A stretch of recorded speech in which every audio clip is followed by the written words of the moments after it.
Hello, YouTube. Sir Dragon X here. I have some breaking news and a safety alert. 4 United States citizens from South Carolina were kidnapped in broad daylight in Mexico on the U.S.-Texas border, and I'm going to talk about it in the video coming up next.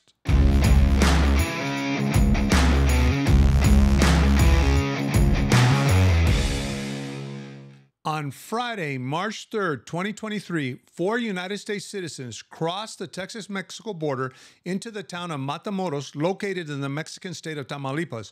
Shortly after crossing into Mexico in a white minivan with South Carolina plates, unidentified gunmen shot the passengers just 500 meters away from the United States consulate.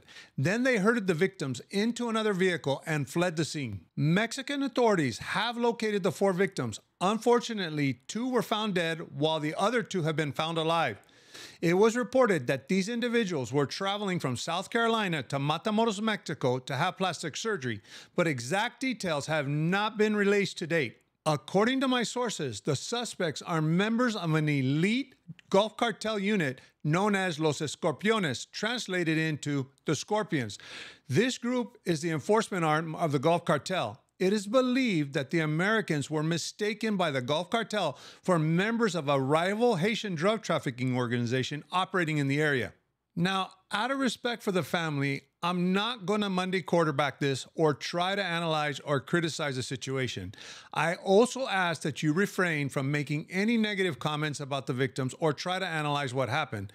The exact details have not been released, but we do know enough to learn some very important lessons.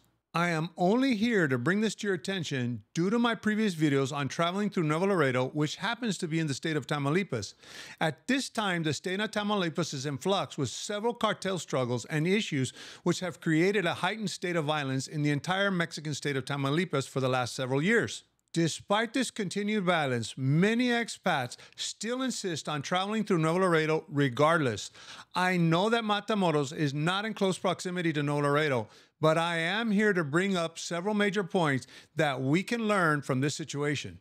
Many expats continue to vehemently argue that crossing in Nuevo Laredo is safe despite several major cartel incidents, including the attack of the United States consulate that I mentioned in one of my previous videos. Expats continue to argue that they made it through fine, so it's safe. Many others argue that if you're not involved in cartels, it's safe. Some even go on to say that if you're an expat, you're untouchable because the cartels don't want the heat. This has built up a false sense of security surrounding the issue of crossing the border in Nuevo Laredo. These are misconceptions that I have addressed in my previous safety videos.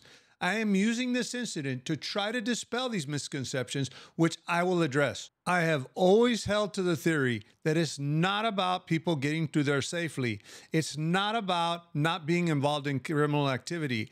It's not about being untouchable as an expat.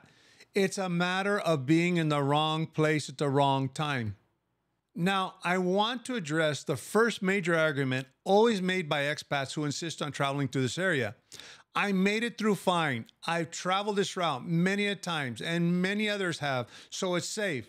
Well, I'm here to tell you that many people travel to Matamoros, Progreso, Reynosa, and even Nuevo Laredo to have medical procedures with nothing happening to them. Now, given what just happened, is it really safe just because people before have made it through? These people were in the wrong place at the wrong time. Just like these victims ended up in the wrong place at the wrong time, so can you.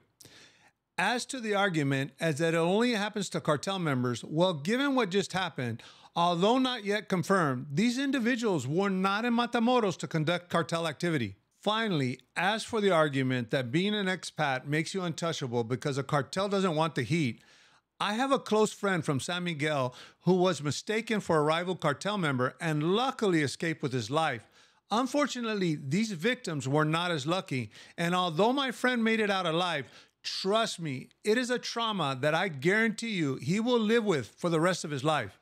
Like I have always said, and I stress again, you don't want to be in the wrong place at the wrong time. To wrap this up, I cannot with good conscience recommend crossing anywhere in Texas that borders the Mexican state of Tamaulipas, including Nuevo Laredo. I will be leaving links in the description of this video below of my previous videos on this subject to include some of my safety trips when traveling through Mexico.